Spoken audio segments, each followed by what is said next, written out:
Hi, everybody. Welcome to BSE 308. BSE is Biological Systems Engineering, and 308 is a class here at the University of Wisconsin in Madison called Career Management for Engineers.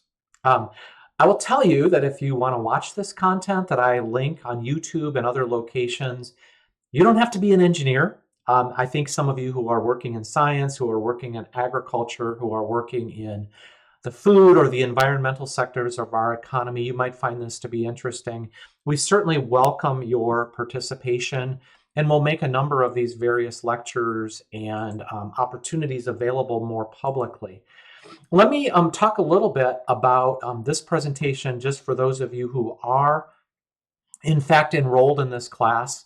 A couple of things that are important. Number one is I'm assuming that you have watched the other videos associated with the introduction to 308.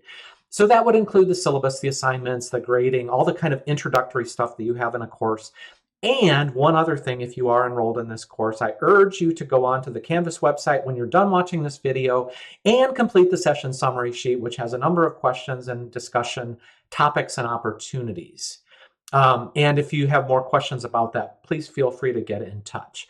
So I have four, what I'll just call big ideas. And I'm going to try to not dwell on these too much because we're going to go into each of these in quite a bit of detail.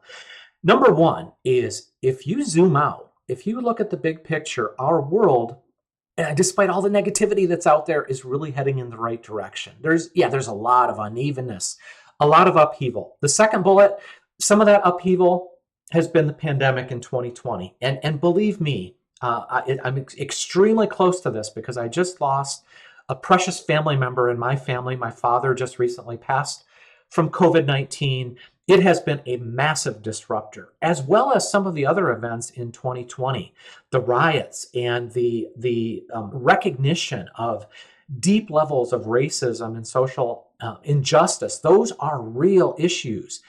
However, oftentimes these disruptors lead to change, and we would hope that in the future, with the right leadership and guidance and the work of engineers and scientists and other like-minded people, those changes will be positive. Number three, very much related to what I just said, engineers, people who work in science, who work in technology, and I'll include medicine in that, as well as what we do here in the College of Agricultural and Life Science. And also those people who work to advance human relationships. They must play a role in our advancement as a human society. And then finally, at the end, kind of tied back more broadly to BSE 308, is the whole notion that engineers design things, right? They design products, they design systems, they design machines, they design new vaccine delivery technologies, but they also design, or you can, by using engineering principles and design principles, you can also design a life. You can design a career, you can design a community. And I want you to just really understand and appreciate that engineers have a crucial role to play in this advancement in the future. So let's go back to the very early part of 2020. That was the last time that this class was taught live and in person. Obviously, it got interrupted in that middle part of March because of the pandemic, but I did this screen capture from the early part of January. And you see that you had Kobe Bryant front and center. On the left-hand side, you had the fourth U.S. coronavirus that had just been confirmed in California. And the recognition that this could spread before people even realized that they were infected. And then you think about all of the other stuff that happened in 2020. It was not a great year, right? Like there was a lot of stuff that happened, and now we're moving into 2021. And unfortunately, right now, in the short term, the picture really doesn't look all that much different. You've got a huge amount of political stuff that's happening.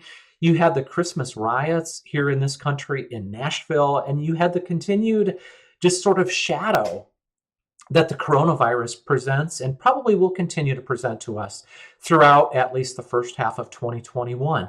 Now, having said all that, despite all of this negativity, the world is actually in a good place. We've got some positive things happening. Now, again, I talked about, the things that happened in the middle part of 2020. the incidents that occurred in in Minneapolis and in Minnesota with George Floyd, and just a variety of things like that that happened in this country, and other negative things that I don't want to dwell on here too much. You've got to sort of take that microscope and zoom out a little bit to recognize that things are, if you look over the last 3 or 4 or 5 decades, we actually are heading in a more positive direction than what you might realize.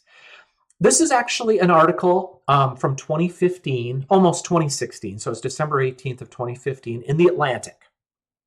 And The Atlantic specializes in fairly in-depth journalistic articles. And in the 2015 edition, they talked about 2015 being the best year in human history for the average human being. And they cited things like decreased levels of hunger, famine, improvements in health, in reductions in poverty, the increased level of freedom, the level of education, unprecedented, especially for women and girls, which is leading to a new level of empowerment across the globe. Not universal. There obviously are pockets of the world where things are problematic. Vox in 2018 had something similar with a lot of data, almost an overwhelming amount of data, graphs, charts. And in the Vox article, they talked about 9 specific ways in which the world is getting better. Less famine, fewer deaths from war and natural disasters, progress against disease. I'm just going to take a pause here for a second. If you look at what has happened in the year 2020 with the full development of a vaccine production technology, and a vaccine that would normally have taken 4 or 5 or even a decade to develop, it's really quite amazing. And while there has been a lot of sadness, and while we'll see some short-term blips in life expectancy, again, that trajectory, if you look at the average over the last 50 years, decade by decade, things are getting positive. More democracy, expanding rights for women and sexual minorities, fewer people living on $2 a day, kind of a classical measurement of poverty. And we're also seeing a greater degree of dependence on greener technology and less use of fossil fuel. And I would hope that that would continue in the near future as we look at things like climate change and the impacts on food, on water, on agriculture. This is actually a chart that shows you just some specific data. And so if you're interested in any of these individual data points, I will link some of these resources in the Canvas module and encourage you to dig in and look in a little bit more detail. One last thing, I don't want to beat this too hard. I don't want to beat the drum too loud. But when I posted this last year in January, every single day, these were the things that were happening across the planet. 325,000 people getting access to electricity. About that many people having water, piped in clean water for the first time. 650,000 people being able to go online. So just lots and lots and lots of different measures.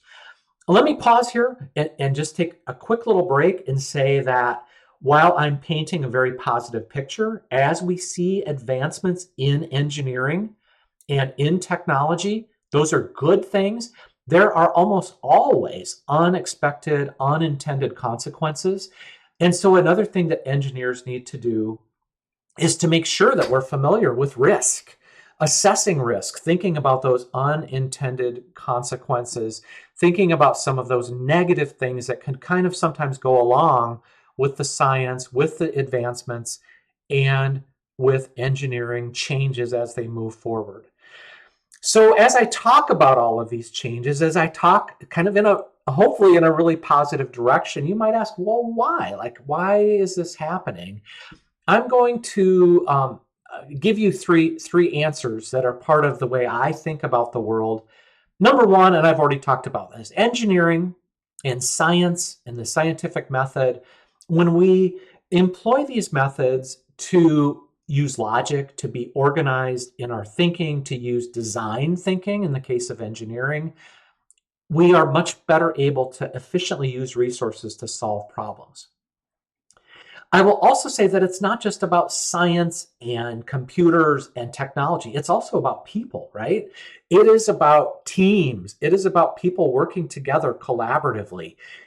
in communities and more broadly in our societies. We have to work together. We must find a way to work together as human beings to build capital, to build those connections, because it's that interface of ideas where new things happen.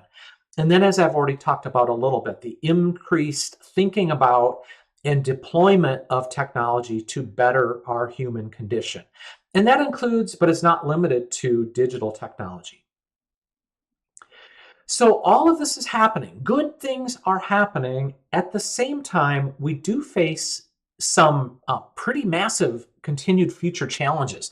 And in my work, I talk about this a lot. Not so much the last year because I've not been doing as much traveling, but I've talked often and I've given talks around the country on this whole notion of feeding 9 billion people. We know that by the year 2050, so that's now not quite 30 years from now, we will have, and the number is actually not 9 billion, it's actually closer to 10 billion. So somewhere around 9.7 to 10 billion people will inhabit this planet, up from about 7.5 billion from where we're at currently. If you do the math on that, 7.5 billion to 10 billion with a B, that number doesn't seem all that big. That's like a 33% increase overall.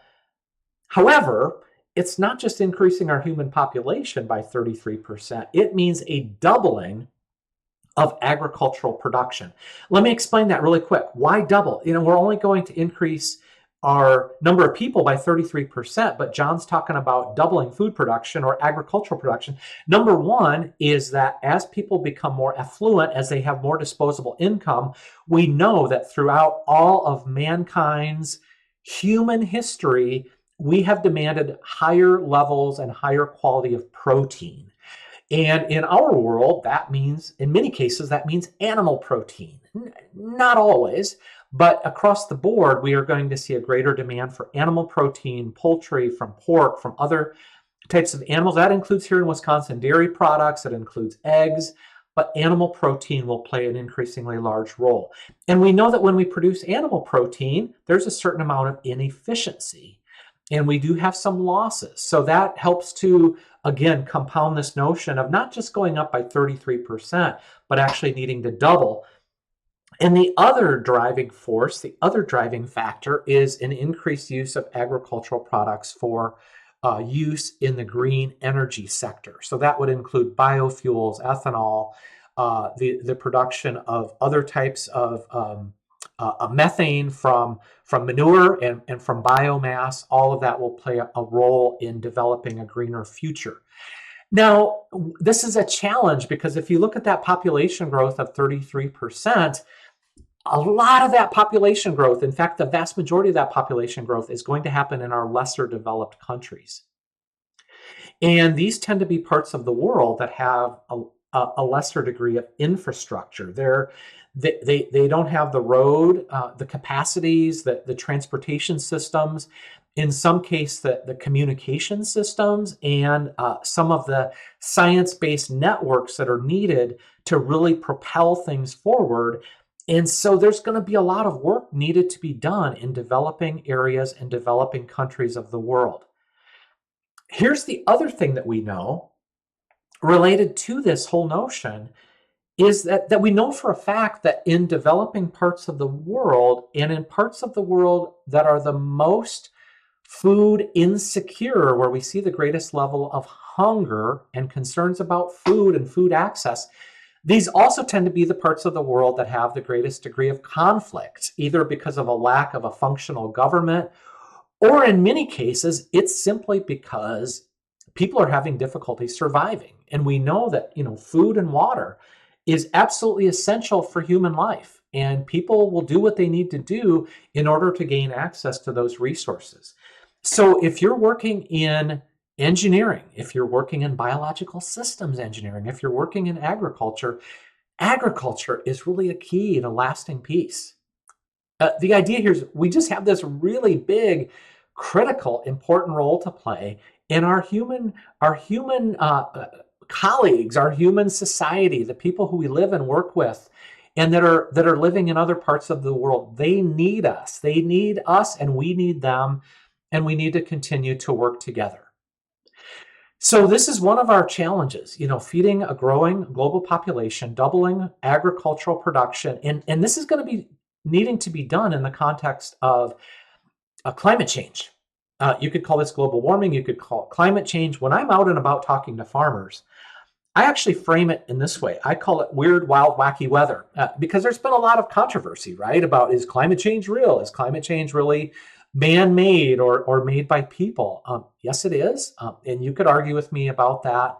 But I think we all see it manifest, whether it is the fires in California, the increased number and intensity of hurricanes and other types of storms. We have parts of the country every year that are under tremendous drought conditions, while close by parts of the country are flooding. And so we just see a lot of challenge. This graphic is from the early part, like I said, the early part of 2020, where they talked about 2019 being the second hottest year on record. And from what I know right now, I think 2020 is going to challenge us in terms of being the warmest year. And when we talk about warming and when we talk about climate change, one of the big things that we need to think about is the impact on water. So in agriculture is the biggest user of water, of fresh water. And so agriculture, water, food, it's that sort of constellation of things coming together. And again, if you think about BSE, Biological Systems Engineering, with our 3 tracks in machinery systems, food and bioprocessing, and natural resources in the environment, we're really front and center in a lot of these big challenges that have an impact on every one of those 7.5 billion people who live on this planet. Here's one more headwind that I want to talk about briefly, and that is this whole idea of pandemics. And we could take the microscope again and look out a little bit more broadly, even more broadly than coronavirus, and we can say safely that more than 75% of the emerging infectious diseases on our planet are connected to animals. That includes wildlife species. That also includes food animals like livestock. And so we're going to see some pretty big, a lot of work that's going to be needed in this area. When I worked in Minnesota back about 13 or 14 years ago, we had a project over in Vietnam. And we would go into, my assistant, Michelle, would go into live bird markets and live food markets with poultry, with chickens and pigs and ducks that were brought in from the remote villages of Vietnam, would be sold in those villages at the food market, and then they would go back out if they weren't sold that day. And we see and we know that poultry and pigs and other species are a sort of perfect mixing vessel for viruses like emerging pandemics, emerging infectious influenzas. And so this is something that we're going to need to continue to pay attention to in the future. And it's going to be compounded by the fact that we're going to see more need for animals, more need for food animals in particular, closer proximity to animals as a result of growing human population.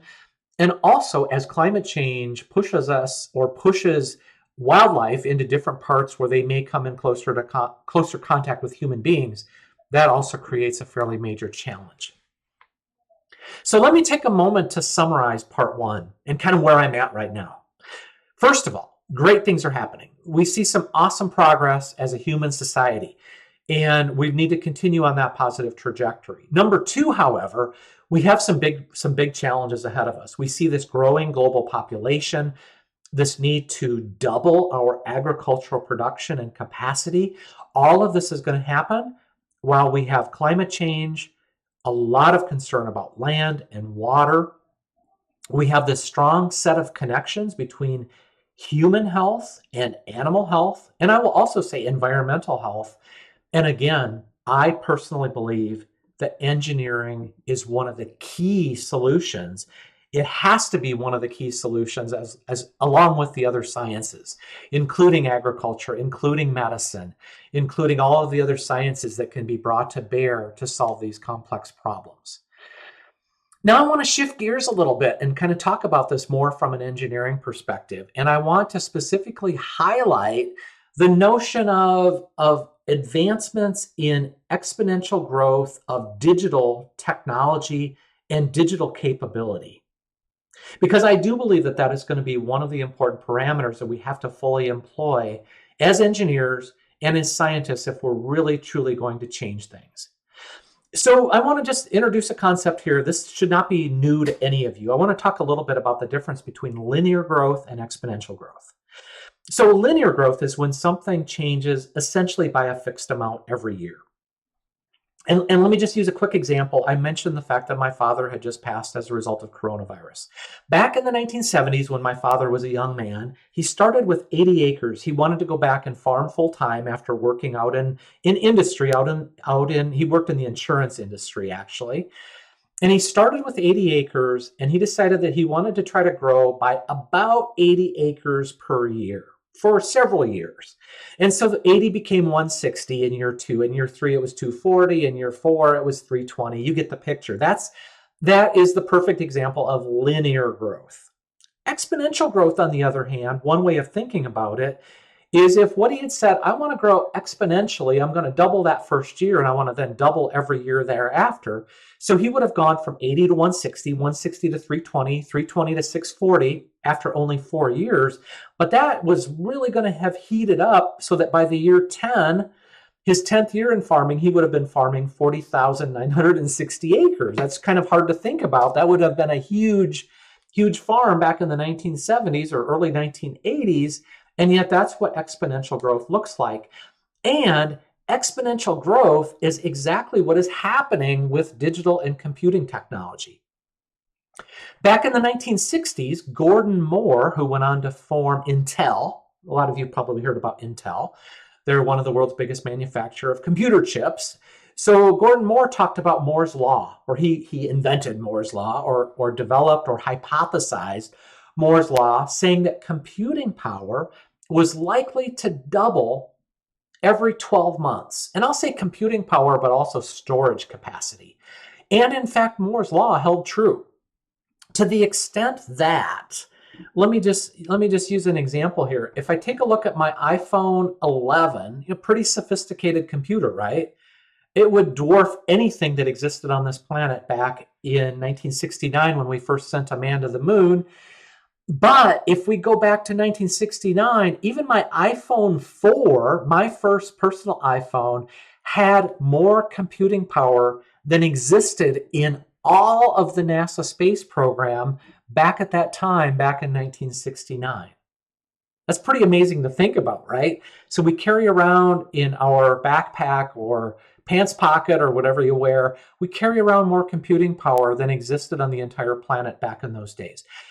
Another way to look at it is if I take a look at the graphic processor in my iPhone, if I had tried to build out that graphic processor in only my phone, that would have cost us in 1961 $637 trillion. That's like multiple times more than the entire world's gross domestic product here in 2020. So digital technology is advancing at just literally at warp speed. So what does this mean in agriculture? What does this mean in the work we do in biological systems engineering? Let's just go through some things really quick here. One of the ones is big data. Or also, it's not only big data, which is a science in and of itself, but it's also just our ability to generate massive amounts of data with sensors, with low-cost technologies for collecting data.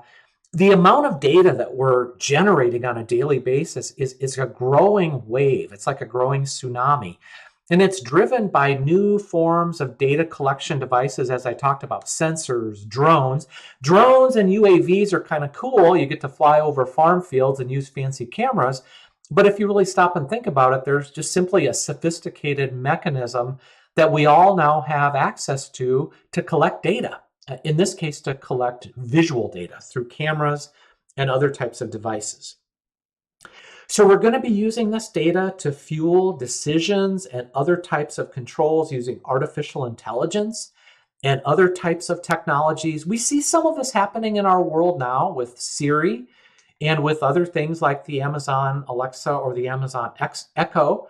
I just realized as I'm sitting here recording this, I've got I'm not going to say the word, but I've got mine sitting right next to me, so I don't want to turn my device on, but you get the picture. Kind of more of a crude way of thinking about it, but we will advance more quickly in the future with things like heads-up displays and control systems. It's going to be a while till we get to Jarvis in the Iron Man series, but again, we're going to be able to use computers, artificial intelligence, big data to make decisions and to do some other things that I'll talk about here in just a minute. We are seeing some early agricultural applications, and I'm not going to talk about those in detail, but for producing crops, for raising animals, for optimizing decisions. But we absolutely see it in the healthcare industry. If you take a look at healthcare right now, we have supercomputers that are employing artificial intelligence. And if you compare that to a person, let me just take the example of somebody who might be working here at the University of Wisconsin in Madison, somebody who might be a cancer researcher. In many cases, they're also going to be a physician, a doctor who specializes in cancer treatment. If I am a cancer researcher as a human being, I can probably read maybe 200 articles a year from the peer-reviewed literature, new research, new developments, new technologies, new drugs, new types of therapies for cancer. But there's about 700,000 of those articles that are produced on an annual basis. It's like overwhelming. But if I feed those articles into a computer and I let the computer develop algorithms and build artificial intelligence arrays of information and begin to look at the relationships between data and information, what's happening now is those 700,000 articles a year combined with historical knowledge, computers and artificial intelligence are now suggesting all kinds of new therapies and treatments that we had never thought of before as humans. That's the potential that we have to solve problems, whether it's in medicine, in agriculture, in food production, in our environmental sciences. There's also some like really practical applications. When we look at AI and when we look at digital technology, we're going to see a pretty dramatic increase in the use of autonomous vehicles. This is the world's, or at least this country's first like legitimate autonomous tractor, fully operational by itself. And we are seeing more deployment of robotic calf feeders, so for baby cows or calves. We're seeing a robotic feeding systems in barns, barn cleaners, other types of machines that are able to operate more or less fully autonomously. I think related to that, we will also in the near future, we'll see the computers being able to allow us to effectively share resources, things that are made possible only through digital platforms.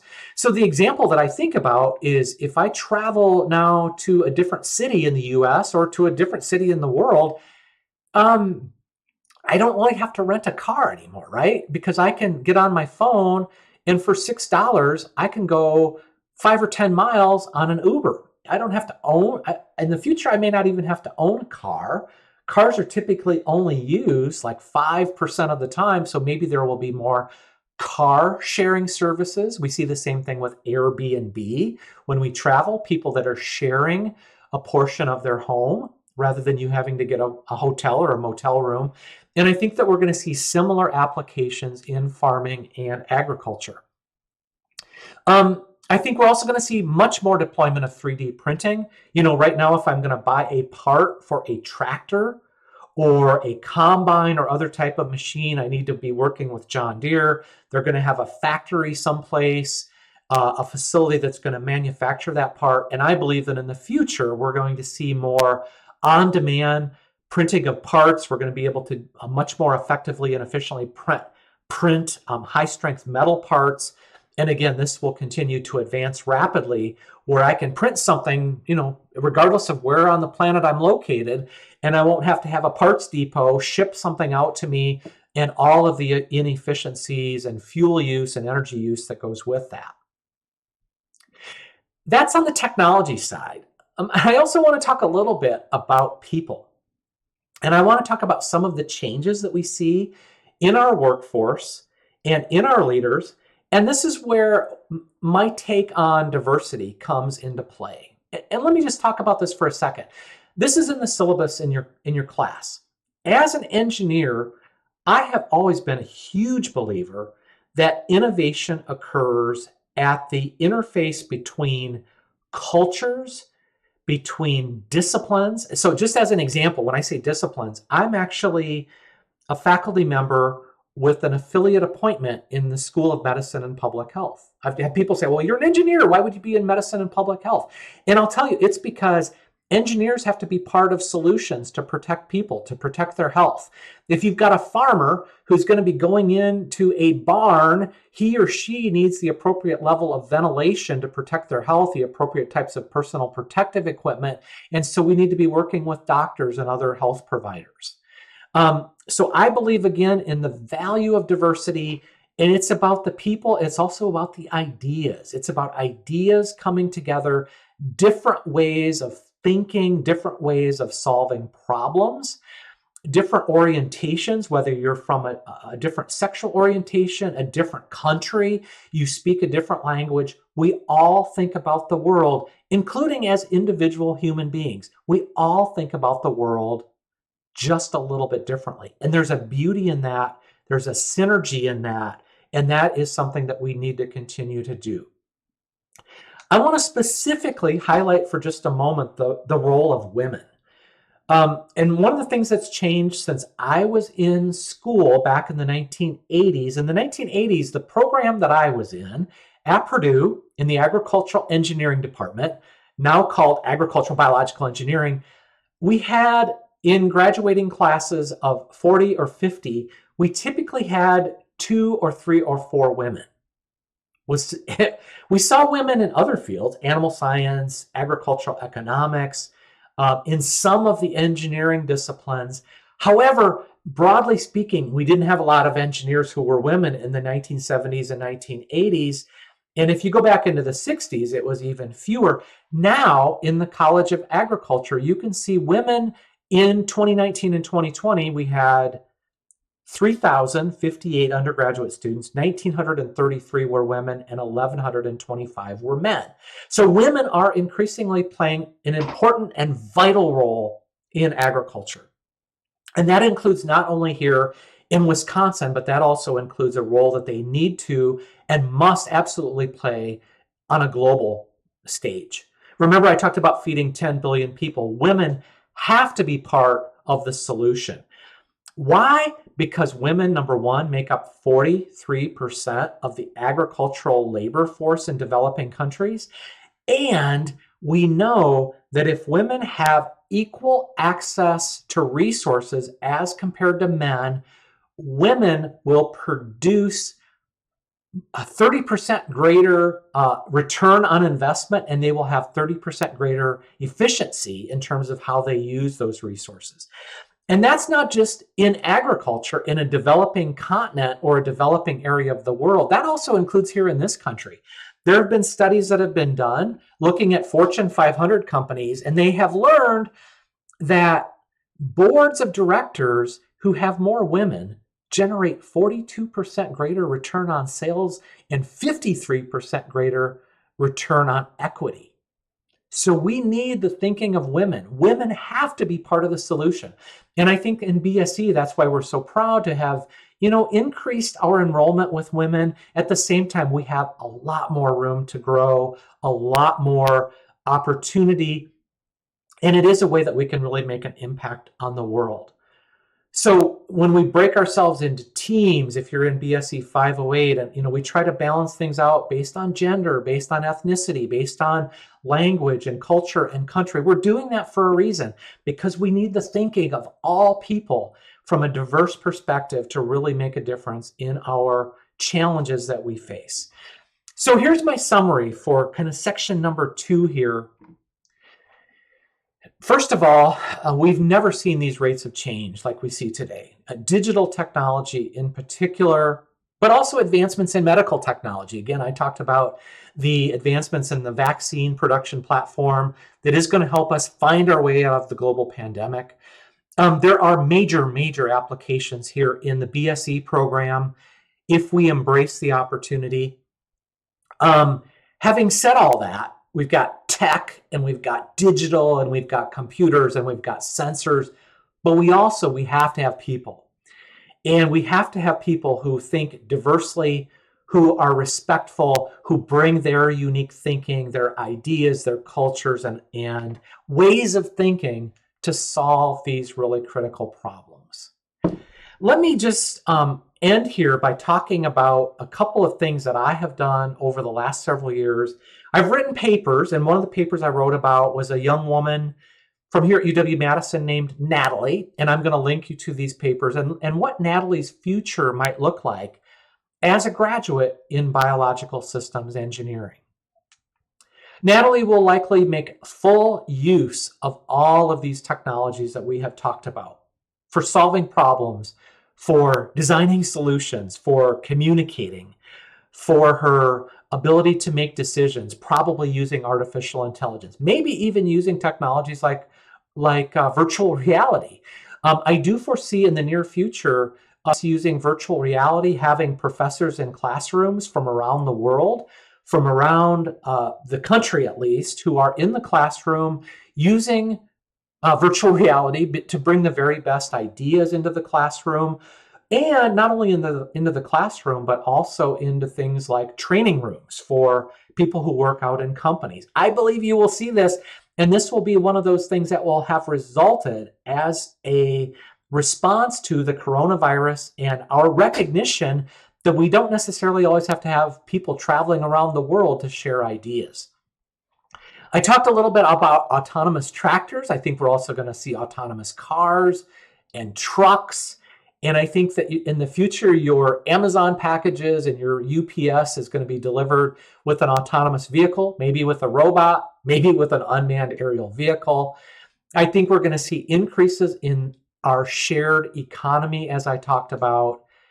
And I want to just end things here by saying, number one, I think it's an exciting world.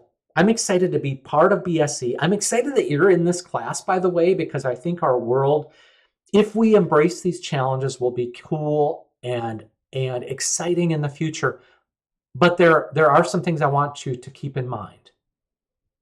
Number one is, as we go through this class, I think it's really important for you to think about where you're going and really like where you want to go into the future. And that's why we're having you develop a long-term professional career plan for BSE 308. There will be more to this assignment when we get to that stage, but I believe that planning is super important. You don't always follow that plan. Life kind of unfolds in front of you, and it doesn't always follow the script exactly, but without a plan, oftentimes we're lost. And so that's why it's so important that you be purposeful and thoughtful about that future direction. Here's another principle that I believe in 100%. Showing up. Perfection is not required. If you're talking about classroom attendance or watching these crazy videos that I'm putting up for BSE 308, if you don't watch, 5% of them, you're going to do just fine.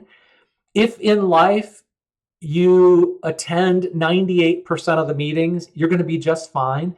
Showing up is like half the battle. Showing up, being there, being present, engaging, listening to people, adding your voice to the conversation. That's what success is made out of.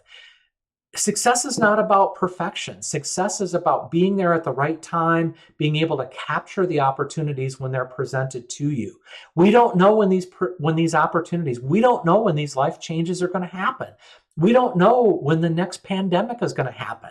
But it will probably happen in the future by showing up, by being there, by learning to solve problems, by being engaged and adding your voice. That's what makes a difference. I also believe 100% in the importance of taking care of yourself. You have to have the energy. You have to have the ability to engage, to be able to show up. That includes health.